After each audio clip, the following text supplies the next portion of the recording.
जय हिंद। पुनः आप लोगों का स्वागत फिर से वही साइंस वाले अनवरत सीरीज में जो हम लोग रेलवे के लिए सर चला रहे हैं। और आज कुछ हट के ले रहे हैं टॉपिक, और वो टॉपिक है आपका लाइट जो चैप्टर है फिजिक्स का, यानी प्रकाश की, उससे रिलेटेड हम लोग न्यूमेरिकल्स को देखने वाले हैं, आंकिक प्रश्नों को। और रेलवे का आपको पता है कि इस पे बहुत ज्यादा फोकस रहता है न्यूमेरिकल्स पे, चाहे आप एएलपी का एग्जाम देने जा रहे हैं सर, आरआरबी एनटीपीसी देने जा रहे हैं, ग्रुप डी देने जा रहे हैं, सभी एग्जाम में रेलवे क्या पूछता है, न्यूमेरिकल पूछता ही पूछता है। और न्यूमेरिकल में मोर देन 50% बच्चे फंस जाते हैं। तो आइए हम लोग शुरू करते हैं न्यूमेरिकल्स का जो आज पहला सीरीज ले रहे हैं, ताकि आपके एग्जाम में आपको कोई दिक्कत नहीं हो। पहला सवाल है, आपके स्क्रीन पे दिख रहा होगा कि लेंस की क्षमता -5d है। सर डी यहाँ बड़का होना चाहिए था, -5d है, डी मतलब डायोप्टर है। तो यह लेंस कैसा है? अगर माइनस में पावर हो या फोकस दूरी हो तो लेंस क्या कौन सा होता है सर? अवतल। अगर निगेटिव ऋणात्मक पावर हो तो लेंस कौन सा होगा? अवतल होगा। लेंस कौन सा होगा? अवतल। इसी में एक चीज और जोड़ सकता था कि लेंस का नेचर तो पता चल गया, प्रकृति अवतल है, और उसके साथ साथ फोकस दूरी भी पूछा जा सकता था। तो फोकस दूरी देखिए, लेंस की क्षमता P बराबर 1/f होता है, तो F बराबर 1/P हो जाएगा। तो 1/-5d, d मतलब पर मीटर, d इक्वल्स टू होता है पर मीटर के। मीटर को हम लोग सेंटीमीटर में बदलेंगे तो क्या करेंगे? 100 से गुना कर देंगे। कितना से सर? 100 से गुना करेंगे। कितने बार में कटेगा? 20 बार में। यानी इसका फोकल लेंथ -20 होने का मतलब हुआ ये अवतल है, इसलिए माइनस में आया। लेकिन जब लिखा रहेगा तो लिखा रहेगा कि लेंस फोकस दूरी 20 cm वाली है, अवतल लेंस है। फोकस दूरी बराबर कितना हो गया? 20 cm। शब्दों में लिखेगा कि लेंस सर 20 cm फोकस दूरी वाली अवतल लेंस है। दोनों चीजें याद रखिएगा। न्यूमेरिकल्स में धज्जी उड़ाने वाले हैं आज हम लोग सभी क्वेश्चंस को। 12 cm फोकसांतर, फोकसांतर मतलब फोकस दूरी, फोकसांतर मतलब फोकल लेंथ, फोकल लेंथ मतलब फोकस दूरी, फोकल लेंथ याद रखिएगा। उत्तल लेंस, उत्तल लेंस की फोकस दूरी सर धनात्मक होती है कि सामने 2 cm पर एक बिंब रखा है, प्रतिबिंब कहाँ और कैसा बनता है? 2 cm पर बिंब, बिंब मतलब वस्तु, मतलब u बराबर कितना? u हमेशा ऋणात्मक होगा। उत्तल लेंस का फोकल लेंथ कितना होगा सर? प्लस की माइनस? प्लस। कितना प्लस में होगा ये बताइए? तो प्लस हो जाएगा। कितना दे रखा है? 12 cm प्लस में होगा। दर्पण सूत्र, सॉरी लेंस है तो लेंस सूत्र लगाइए। लेंस सूत्र बराबर 1/f बराबर 1/b माइनस 1/u। चलिए आपको निकालना क्या है? v। तो 1/v बराबर 1/f प्लस, इधर माइनस में इधर जाएगा तो प्लस हो जाएगा। 1/f यानी 12 प्लस 1/-2, यहाँ प्लस माइनस माइनस डायरेक्ट कर दे, यहाँ -1/2। एलसीएम सर कितना हो गया? 12, 1 घटा 6, तो कितना हो गया? -5/12। ये 1/v का वैल्यू है, तो v बराबर -12/5 हो जाएगा। कितने बार में कटेगा? -2.4 cm। माइनस चिन्ह बता रहा है कि जो है कैसा बिंब बनेगा। बिंब अगर लेंस में आप बात कीजिएगा ऋणात्मक में, लेंस में ऋणात्मक में याद रखिएगा आभासी बनता है, और अगर धनात्मक आए तो वास्तविक बनता है लेंस में सर। जस्ट इसका उल्टा हो जाता है किसमें? दर्पण में। दर्पण में याद रखिएगा, दर्पण में अगर निगेटिव आए तो वास्तविक प्रतिबिंब बनता है v का वैल्यू, और अगर पॉजिटिव आए v का वैल्यू तो आभासी प्रतिबिंब। कैसा सर? आभासी प्रतिबिंब, याद रहेगा आभासी। तो बताइए लेंस है, लेंस में अगर ऋणात्मक आया है तो आभासी की वास्तविक, आभासी बनेगा। बिंब कितने दूरी पर? 2.4 cm की दूरी पर कैसा? आभासी बनने वाला है।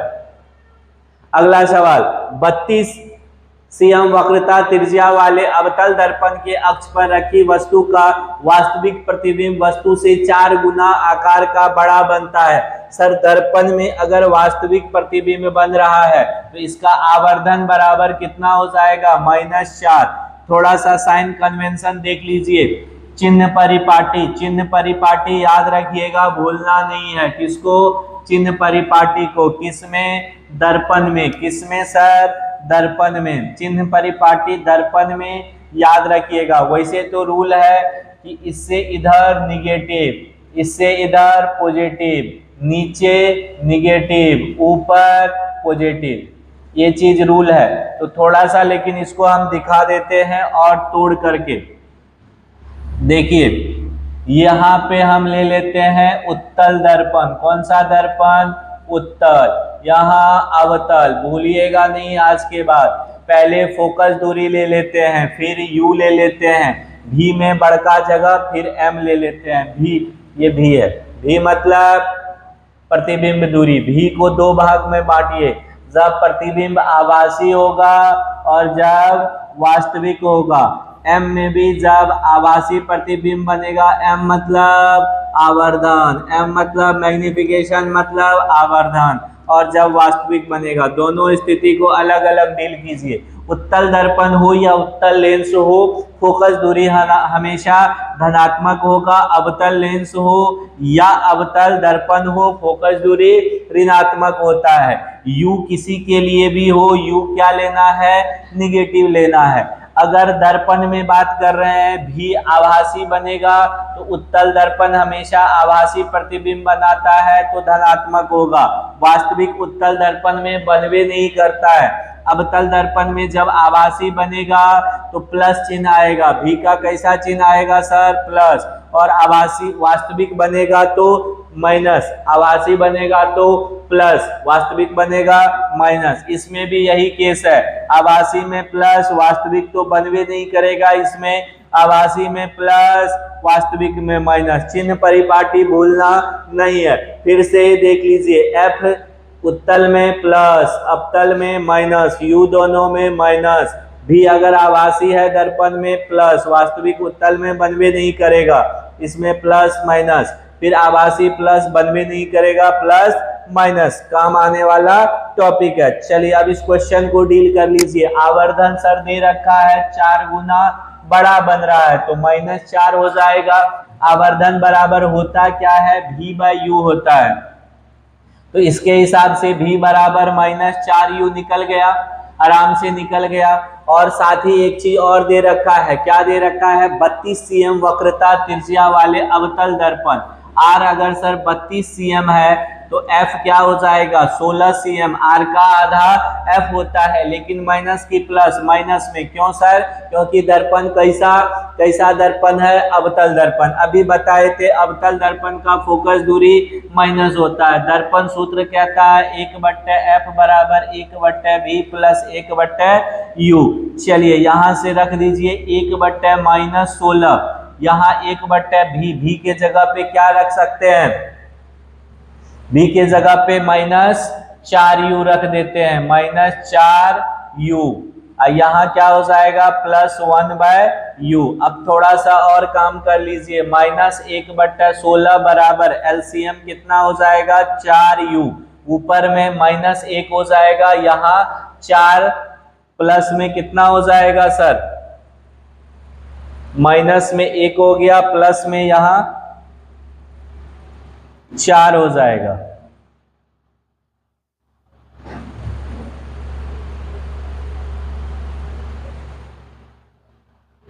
एक बटे 16 1/v plus 1/u minus 1/4u, v के जगह पे रख दिए, u का ठीक है 4u ले लिए, 1 ऊपर में यहाँ 4 आ गया, माइनस 1/16 बराबर -3/4u हो जाएगा।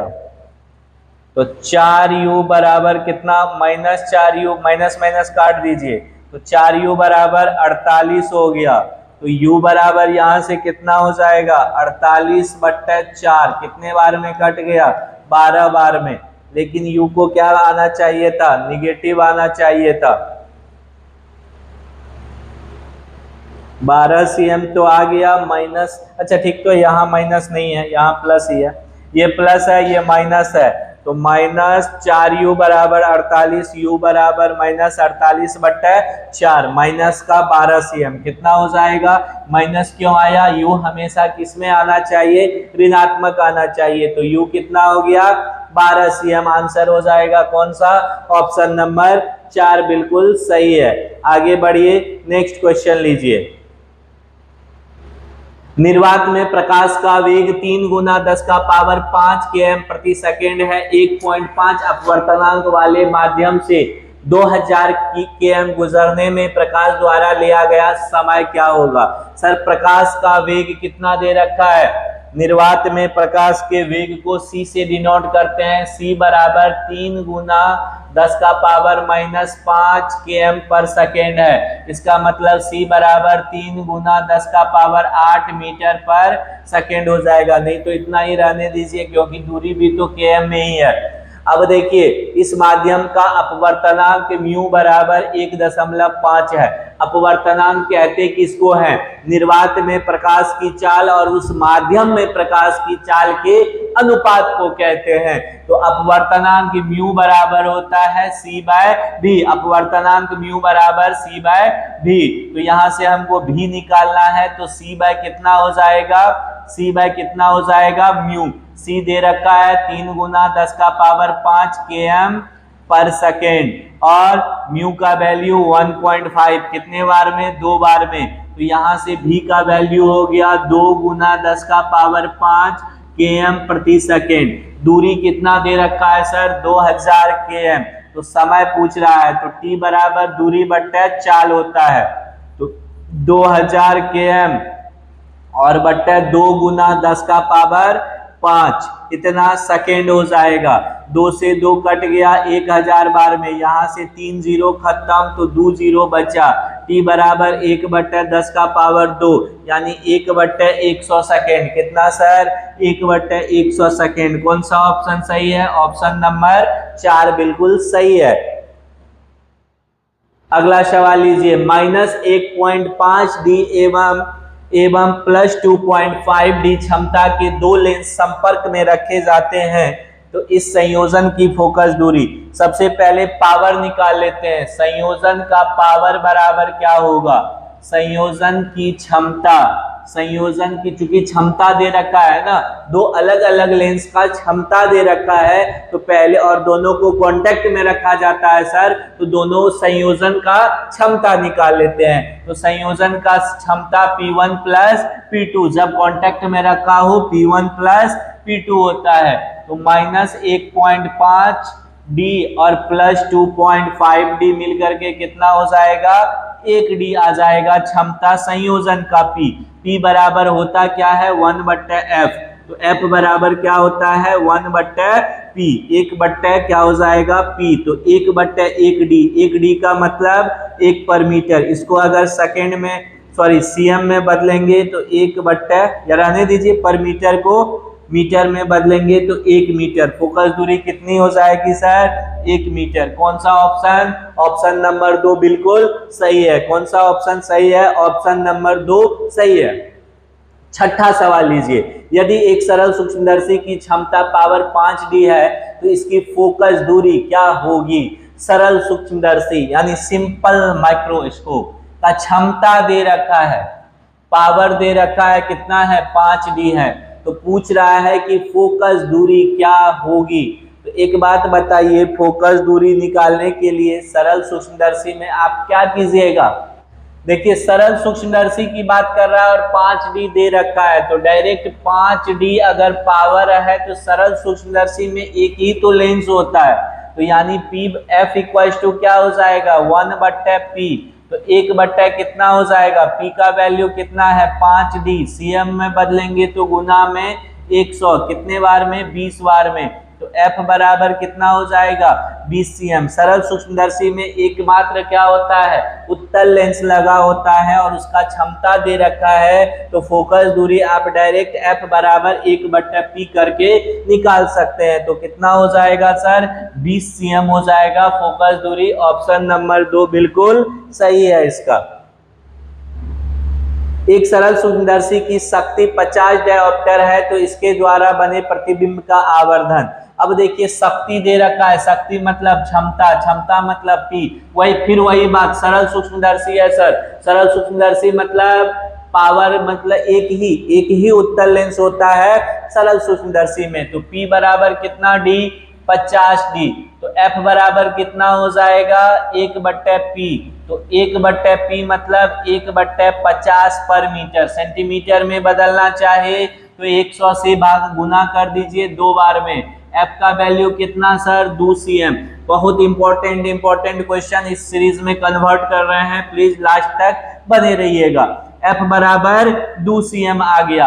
अब देखिए अभी जो हम बात बता रहे थे, सरल सूक्ष्मदर्शी में आवर्धन बराबर होता है 1 + D/F, 1 + D/F। सरल सूक्ष्मदर्शी का आवर्धन का ये सूत्र भी याद रखिएगा, M बराबर 1 + D/F होता है। तो यहाँ से देखिए 1 + D क्या होता है, स्पष्ट दृष्टि की न्यूनतम दूरी। स्पष्ट दृष्टि की न्यूनतम दूरी कितनी होती है 25 cm। आप F कितना निकाले हैं 2, कितने बार में कट गया 12.5, एक जोड़िएगा तो M बराबर कितना हो गया आपका, cm खत्म, तो M बराबर 13.5। M कितना हो जाएगा 13.5। लेंस की सरल सूक्ष्मदर्शी की आवर्धन क्षमता सर 13.5 हो गया। अगला सवाल, यदि सरल अनुवीक्षण यंत्र का आवर्धन, अनुवीक्षण यंत्र उसी को कहते हैं किसको, माइक्रोस्कोप को। सिंपल माइक्रोस्कोप मतलब सूक्ष्मदर्शी, माइक्रोस्कोप को ही आप क्या कह सकते हैं, अनुवीक्षण यंत्र का आवर्धन 5 हो तो इसमें लगे लेंस की फोकस दूरी, अभी तो लिए थे सर, सरल सूक्ष्मदर्शी का आवर्धन बराबर 1 + D/F होता है। आवर्धन कितना दे रखा है 5, एक इधर से इधर उठ के आएगा घटा 1, D कितना होता है 25 cm फिक्स है। F रहने दीजिए 4 हो गया, तो 4F बराबर 25, तो F बराबर सर 25/4, 6 चौके 24, 100 दूनी 8, 6.25 cm। F कितना हो गया 6.25 cm। मात्र एक बार देख लीजिएगा सर एग्जाम से पहले इस सीरीज को, न्यूमेरिकल्स का धज्जी उड़ जाएगा। किस चैप्टर का, लाइट वाले चैप्टर का। एक वस्तु को 2 समतल दर्पणों के सामने रखा जाता है, इनके बीच 18 डिग्री का कोण बनता है। कितना डिग्री सर 18 डिग्री का कोण बनता है, तो कितने प्रतिबिंब बनेंगे, प्रतिबिंब की संख्या n बराबर होता है 360/θ-1। प्रतिबिंब की संख्या n बराबर 360/θ-1, प्रतिबिंब की संख्या n बराबर 360/θ-1। 360 डिग्री थीटा का वैल्यू क्वेश्चन ने कितना दे दिया 18 डिग्री -1, कितने बार में सर 20/1, कितना प्रतिबिंब बनेगा।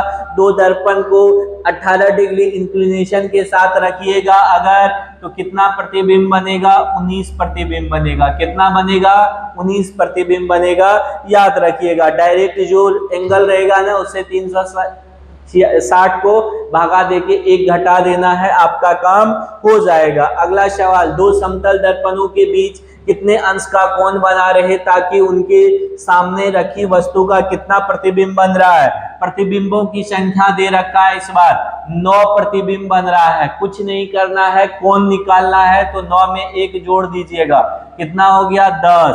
360 को 10 से भागा दे देना है, जितना प्रतिबिंब उसमें 1 जोड़ करके उससे कितना को 360 को भाग दे देना है। 9 प्रतिबिंब में 1 जोड़ देना है, क्योंकि इधर था तो माइनस, उधर गया तो प्लस, तो 9 1 10, 10 से क्या करना है 360 को भाग दे देना है। 36 डिग्री दोनों के बीच का कोण है।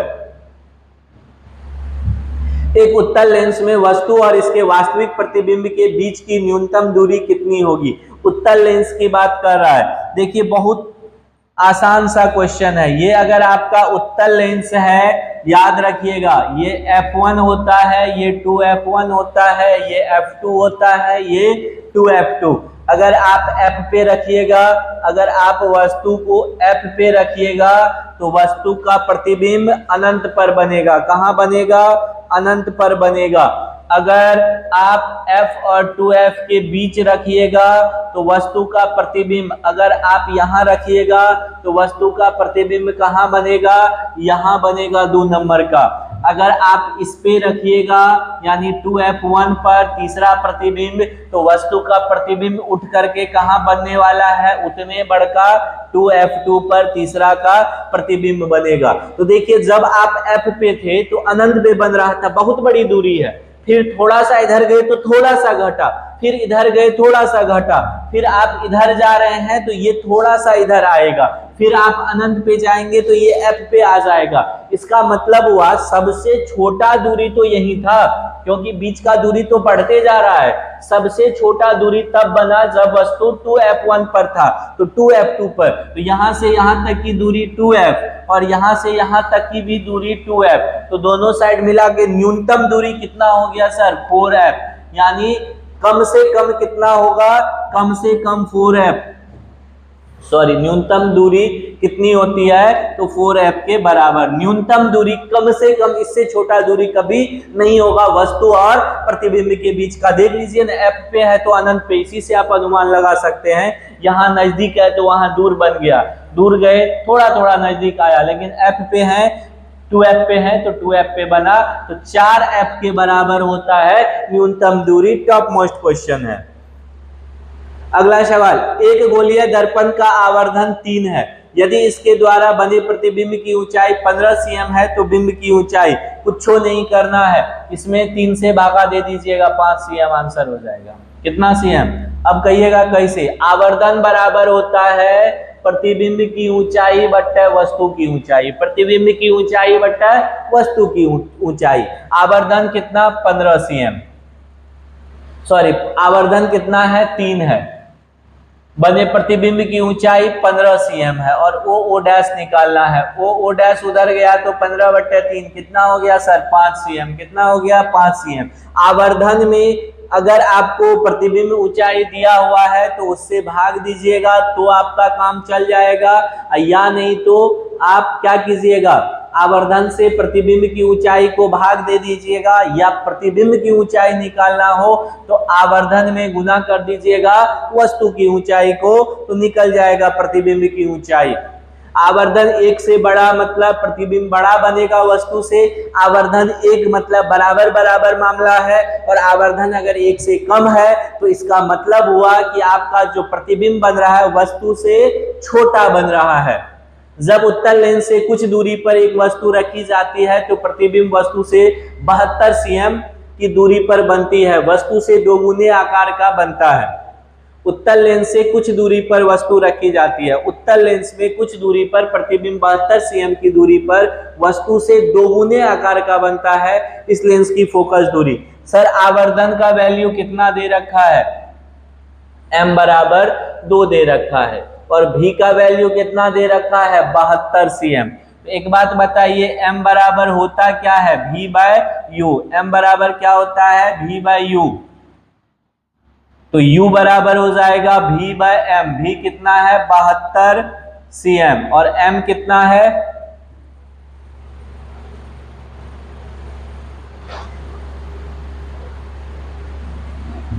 एक चीज देखिए, वस्तु से 72 cm, वस्तु दूरी नहीं, प्रतिबिंब दूरी नहीं है, v का वैल्यू नहीं है, u प्लस v का वैल्यू है 72 cm। देख लीजिए, तो प्रतिबिंब वस्तु से 72, यानी ये लेंस है, यहाँ आपका वस्तु है, यहाँ प्रतिबिंब है, इस दोनों के बीच का दूरी यानी u प्लस v मिलकर के 72 है। तो u प्लस v का वैल्यू 72 दे रखा है, तो m बराबर 2 है। m बराबर होता क्या है? v/u। इसका मतलब हो गया v बराबर 2u। यहाँ रख दीजिए v बराबर 2u, तो 3u बराबर 72 u बराबर 24 cm, साइन तो बाद में ना लेंगे हम लोग माइनस प्लस, u बराबर 24 cm, तो v बराबर कितना हो जाएगा 48 cm, तब ना दोनों मिलकर के 72 cm, 24 और 48 पता चल गया। चलिए 1/f बराबर क्या होता है, दर्पण सूत्र 1/v माइनस 1/u, 1/v कितना आया आपको 48 माइनस u कितना लेंगे minus 24, 1/48 minus minus plus 1/24, LCM कितना हो गया सर दोनों का 48, तो ये हो गया, यहाँ माइनस क्यों लिए, u है तो u हमेशा माइनस में, तो 48 हो गया, तो 1 प्लस 24 दूनी 48, 2 3 से कितने बार में 16 बार में, 1/f बराबर 1/16, तो f बराबर कितना cm सर 16 cm, कितना हो जाएगा f का वैल्यू, ये उल्टा हो गया, यहाँ ऑप्शन 2 और यहाँ ऑप्शन 3 होना चाहिए था, 16 cm फोकस दूरी है, कितना है फोकस दूरी 16 cm। इस बात को समझ गए, वस्तु और प्रतिबिंब के बीच की दूरी मतलब v प्लस u हो जाएगा, अगर डायरेक्ट रहता प्रतिबिंब दूरी तब उसको हम लोग भी लिख सकते थे। अगला सवाल लीजिए, एक वस्तु एक अवतल दर्पण के सम्मुख फोकस तथा वक्रता केंद्र के बीच में रखी है, किस दर्पण के सम्मुख, अवतल दर्पण के सम्मुख, कहाँ रखी है, दर्पण फोकस तथा वक्रता केंद्र के बीच में, ये अगर f है, f को थोड़ा छोटा कीजिए, ये f है तो ये वक्रता केंद्र है, तो अगर इसके बीच में रखिएगा तो अभी हम बोले थे ये जो इधर भाग से पेंटेड रहेगा ना ये अवतल है, कौन सा अवतल दर्पण, वैसे ऐसे होता है, ठीक है। इसका रे डायग्राम भी हम खींच करके दिखाने वाले हैं, अभी टेंशन मत लीजिए। देखिए जब फोकस से पहले रहेगा तो इधर बनेगा, फोकस पे रहेगा अनंत पे बनेगा, उल्टा सीधा बहुत बड़ा, सॉरी उल्टा वास्तविक बहुत बड़ा और अनंत पे बनेगा। जैसे फोकस से इधर जाइएगा थोड़ा सा पहले आएगा, तो थोड़ा सा पहले आने का मतलब ये नहीं है एकदम छोटा हो जाएगा, थोड़ा सा पहले मतलब यहाँ आएगा, तो अभी भी ये वास्तविक बनेगा, उल्टा बनेगा, बड़ा बनेगा। सी पे जाइएगा तो ई भी खिसक करके सी पे आ जाएगा। अगर आप ये आपका एक अभी मान रहे हैं आप, तो ये है एक, और आप सी पे रहते तो ये भी खिसक करके सी पे आ जाता, मतलब वास्तविक, बराबर और उल्टा। तो पूछड़ा इस दोनों के बीच में है, तो इधर बना है, बड़ा बना है और वास्तविक बना है, तो उल्टा वास्तविक और बड़ा बनेगा, याद रखिएगा उल्टा वास्तविक और बड़ा बनता है। एक बार पूरा देख लीजिए, अवतल दर्पण, अवतल दर्पण में यदि आपका ये फोकस है, ये वक्रता केंद्र है, वस्तु यहाँ है, 1 नंबर का वस्तु, तो इसका प्रतिबिंब जो है वो कहाँ बनता है, यहाँ बनता है, इसका प्रतिबिंब यहाँ बनेगा, वो एक डैश हम लिख रहे हैं, याद रखिएगा। फिर अगर 2 नंबर का वस्तु आपका फोकस पे है तो ये जा करके इसका रे डायग्राम खींचिएगा, तो ये जा करके कहाँ बनता है, अनंत पर बन जाएगा। अगर फोकस पे है तो ये जा करके अनंत पे बनेगा, कभी कटवे नहीं करेगा। फिर ये दूसरा हो गया। अगर आपका तीसरा आपका वस्तु यहाँ है, तो प्रतिबिंब आकर के तीसरा का यहाँ बन जाएगा, मतलब वास्तविक, उल्टा और बड़ा बन जाएगा। अगर सी पे है आपका वस्तु, चौथा वस्तु, तो यहाँ पे प्रतिबिंब बनेगा, मतलब वास्तविक, उल्टा और वस्तु के बराबर हो जाएगा। फिर इधर बढ़िएगा, आपका प्रतिबिंब यहाँ है, तो आप ये वस्तु आपका पचमा यहाँ है, तो प्रतिबिंब इन दोनों के बीच में यहाँ आ जाएगा, तो ये छोटा हो जाएगा, याद रखिएगा ये छोटा हो जाएगा। 5 नंबर में वास्तविक, उल्टा और छोटा। फिर अनंत पे चले जाइएगा तो एकदम यहाँ इस पे आ जाएगा, अनंत पे आप जाइएगा तो वस्तु यहाँ प्रतिबिंब बनाएगा, बहुत छोटा। कांच का क्रांतिक कोण 42 डिग्री है तथा कांच के हवा में जाती हुई प्रकाश किरण का क्या होगा जब वह 44 डिग्री कोण के साथ आपतित होती है। ध्यान से सुनिए, क्रांतिक कोण कहते हैं किसको है, अगर कोई वस्तु, क्रांतिक कोण किसको कहते हैं, ध्यान से देखिए। अगर सघन माध्यम से, किस माध्यम से, सघन माध्यम से अगर आप विरल माध्यम में प्रकाश की किरण को ले जाइएगा, सघन माध्यम से विरल माध्यम में ले जाइएगा तो बताइए अभिलंब की ओर जाएगा कि ये दूर हट जाएगा? इसको सीधा जाना चाहिए था लेकिन दूर हट जाता है। सघन माध्यम से विरल माध्यम में जाते हुए प्रकाश की किरण अभिलंब से दूर हट जाती है। ये दूर हटते हटते ये प्रकाश की किरण अगर दूर हटते हटते प्रकाश की किरण अगर इस पे आ जाए, यानी अपवर्तित किरण आपका ये जो है सतह के पैरेलल आ गया। सतह के पैरेलल का मतलब हो गया अपवर्तित कोण का मान कितना हो गया? 90 डिग्री हो गया। कितना? 90 डिग्री। तो इसी आई को सी कह देते हैं, आपतन कोण को क्रांतिक कोण कह देते हैं। अब दूसरी बात सुनिए, अगर आपका क्रांतिक कोण छोटा और आपतन कोण बड़ा है, क्रांतिक कोण बन रहा है, इसका मतलब 90 डिग्री वाली घटना हो चुकी है। ये आपतन कोण बड़ा कब होगा? आपतन क्रांतिक कोण यही है, ठीक है। और आपतन कोण बड़ा कब होगा? ये लाइट जब धीरे धीरे किधर जाने लगेगा? ऊपर की ओर जाने लगेगा तो क्या होगा? आपतन कोण का मान घटने लगेगा। और आपतन कोण क्या हो? आपतन कोण बड़ा हो और क्रांतिक कोण छोटा हो तो वहां जो घटना होती है उसको पूर्ण आंतरिक परावर्तन कहते हैं। क्या कहते हैं? पूर्ण आंतरिक परावर्तन। तो 2-3 बातें। पूर्ण आंतरिक परावर्तन जब भी होगा सघन माध्यम से विरल माध्यम में जाने के बाद होगा, और क्रांतिक कोण छोटा होगा, आपतन कोण बड़ा होगा। याद रखिएगा, मरीचिका का बनना पूर्ण आंतरिक परावर्तन, डायमंड का चमकना पूर्ण आंतरिक परावर्तन, ऑप्टिकल फाइबर पूर्ण आंतरिक परावर्तन।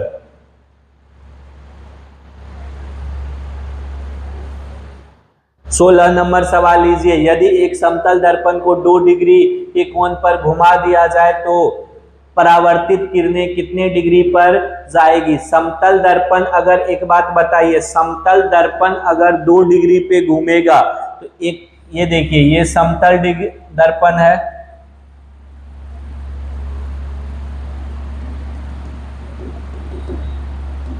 ये समतल दर्पण है, ये लंब है, ये आ रहा था, ये आपतन कोण था, ये परावर्तन कोण।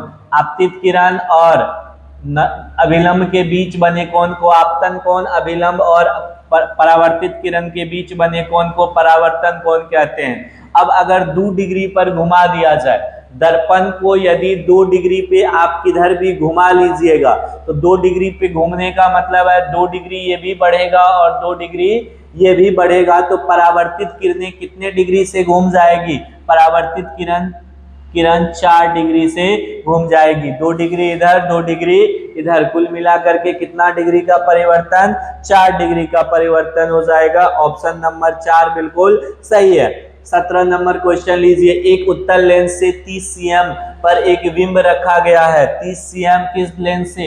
उत्तल लेंस से। यू हमेशा क्या होता है? माइनस में होता है। लेंस से बराबर दूरी पर वास्तविक प्रतिबिंब बनता है। लेंस से बराबर दूरी पर वास्तविक प्रतिबिंब बनता है, मतलब भी क्या है? कितना है? 30 cm ही है, 30 cm भी है। और अभी हम बताए थे बराबर दूरी पे कब बनेगा? अगर 2f 1 पे रखिएगा तो प्रतिबिंब कहाँ बनेगा? 2f 2 पर, बराबर दूरी पे तभी बन सकता है। तो पूछ रहा है लेंस की फोकस दूरी, इसका मतलब सर अगर ये 30 है तो 2f का वैल्यू 30 हो गया, ये 30 cm है तो फोकस दूरी की 2 गुनी दूरी क्या है? 30 cm। तो 2f का वैल्यू 30 cm है तो f का वैल्यू 15 cm, यानी फोकसांतर कितना हो जाएगा? 15 cm। कौन सा ऑप्शन सही है? ऑप्शन नंबर 3 बिल्कुल सही है। लिख के भी बनाइएगा तब भी इतने आने वाला है आपको। बना दे क्या एक बार? चलिए बना देते हैं। देखिए u बराबर कितना दिया हुआ है? -30 cm। भी अगर वास्तविक बन रहा है प्रतिबिंब तो भी बराबर प्लस का 3 cm। 1/f बराबर 1/b माइनस 1/u, तो 1/30 यहाँ माइनस माइनस प्लस 1/30 हो जाएगा। एलसीएम 30 हो गया तो 1 + 1 2, 15 बार में कट गया, तो f बराबर कितना सर? 15 cm। हम भी अभी वही बोले थे, इसमें कलम चलाने की जरूरत है ही नहीं। 18 में कह रहा है पानी के अंदर चलती मछली 2 मीटर, अरे महली कर दिया, ये तो लफड़ा हो जाएगा, यहाँ मछली और यहाँ महली, ये तो फिर वही वाली बात हो जाएगी। एक दिन जो है मैथ वाले क्लास में जो है संस्कृत वाले सर घुस गए तो बोले कि चलो आज हम ही पढ़ा देते हैं मैथ। तो बच्चा सब बोला ठीक है, बच्चा सब पहले चौंक गया।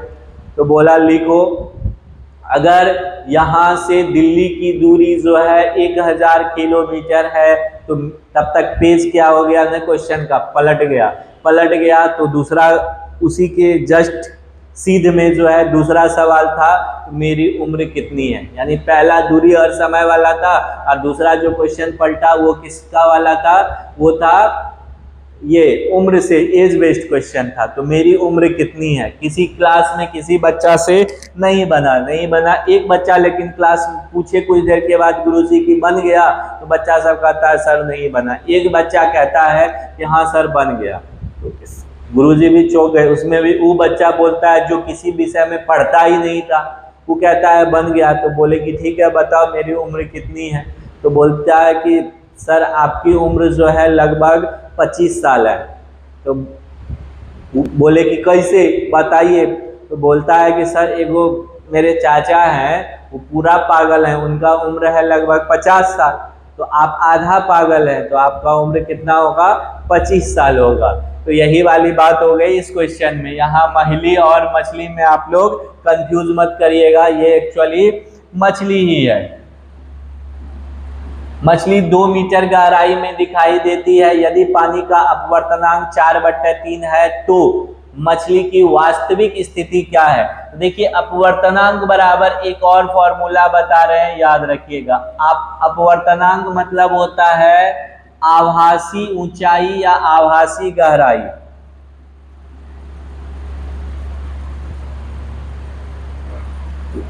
वास्तविक गहराई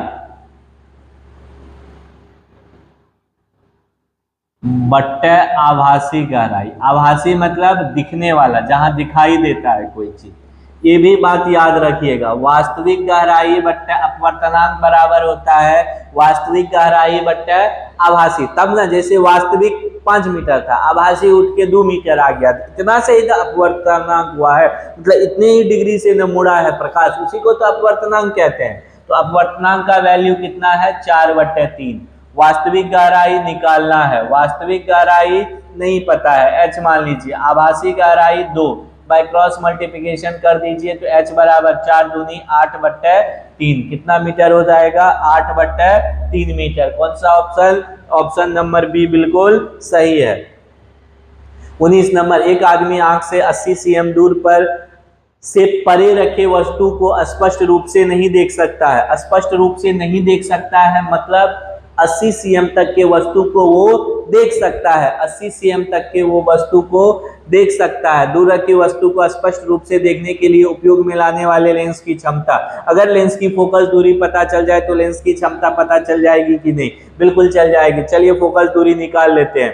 कैसे निकालेंगे, बहुत सिंपल सी कहानी है, आराम से आपका निकल जाएगा इससे फोकस दूरी। तो एक बात सुनिए, अगर जहां तक का वस्तु को स्पष्ट आप देख सकते हैं ना, वो किसका काम करेगा, भी का काम करेगा। भी कितना है सर, 80 cm है। भी कितना है, 80 cm।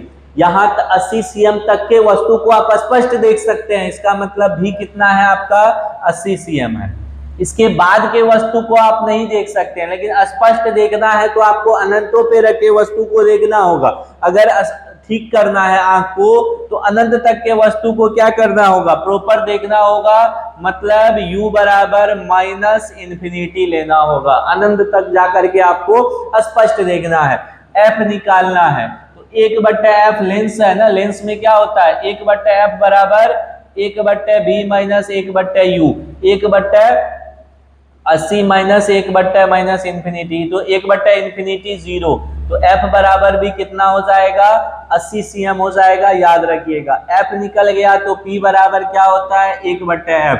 तो 1/80 cm है, मीटर में बदलिए, 100 से भागा दीजिए, 0 0 कट गया, 4 से 5 बार में काटिए, 4 1 अंक 4, 1 0, 4 दूनी 8, इतना d हो जाएगा 1 अब चूंकि एक बात देखिए, ये कौन सा लेंस यूज होगा, लेंस कौन सा यूज होगा बताइए, लेंस कौन सा यूज होगा, दूर के वस्तु को नहीं देख पा रहे हैं मतलब अवतल लेंस होगा। अवतल लेंस होगा तो किसमें आपका पावर होना चाहिए, माइनस में। दूर के वस्तु को देखना है तो मतलब निकट आप देख सकते हैं, दूर नहीं देख सकते हैं। आपको मायोपिया है, निकट दृष्टि दोष है, निकट दृष्टि दोष का करेक्शन करना है तो कौन सा लेंस, अवतल लेंस लगाना होगा। अवतल लेंस का पावर माइनस में होता है, याद रखिएगा। 20 नंबर का सवाल, पानी एवं कांच के अपवर्तनांक क्रमशः 4/3 और 3/2 है पानी का कांच के सापेक्ष। अगर किसी का अपवर्तनांक, जैसे पानी का अपवर्तनांक कितना है, पानी का अपवर्तनांक मतलब म्यू डब्ल्यू इसके रिस्पेक्ट में, हवा के रिस्पेक्ट में। अगर किसी का अपवर्तनांक डायरेक्ट दे रखा है तो वो हवा के रिस्पेक्ट में दे रखा है, तो जिसका अपवर्तनांक पानी का तो पानी यहाँ, जिसके रिस्पेक्ट में वो वहां, और फिर कांच का दे रखा है तो हवा के रिस्पेक्ट में, वो कितना है 3/2। अब निकालना क्या है, पानी का अपवर्तनांक किसके सापेक्ष, कांच के सापेक्ष। पानी का अपवर्तनांक कांच के सापेक्ष, बहुत सिंपल सी कहानी है। जिसका अपवर्तनांक निकालना है और उसको क्या कीजिए, ऊपर में रख दीजिए, और जिसके सापेक्ष निकालना है उसको नीचे में। बस जिसका निकालना है उसका अपवर्तनांक ऊपर में, जिसके सापेक्ष निकालना है उसका अपवर्तनांक नीचे, दोनों जगह ए का हेरा फेरी कर दीजिए, कहानी खत्म है। तो देखिए इसका वैल्यू कितना दे रखा है 4/3 भागा इसका वैल्यू कितना दे रखा है 3/2। 2 ऊपर में जाएगा तो गुना हो जाएगा, 4 दूनी 8 और 3 तिया 9, कितना हो जाएगा 8/9। कौन सा ऑप्शन, ऑप्शन नंबर 4। फिर से याद रखिएगा, डायरेक्ट भी अगर आपको वाटर का दे रखा है 4/3 और कांच का दे रखा है 3/2 और पूछ रहा है वाटर का कांच के सापेक्ष, तो वाटर वाला ऊपर, जिसका पूछ रहा है उसका अपवर्तनांक ऊपर, जिसके सापेक्ष पूछ रहा है उसका नीचे। 2 ऊपर जाके गुना हो गया 8/9, धज्जी उड़ा देना है, सेकेंडों में क्वेश्चन आपका बन जाना है, बहुत समय नहीं लगेगा। एक एक बातें, 20 क्वेश्चन न्यूमेरिकल का लिए, किससे रिलेटेड था ये, प्रकाश के परावर्तन और अपवर्तन से सर इसी टाइप का क्वेश्चन पूछता है। एक क्वेश्चन एक सीरीज में हमने पूरा थ्योरी भी आपका रिकॉल करवा दिया।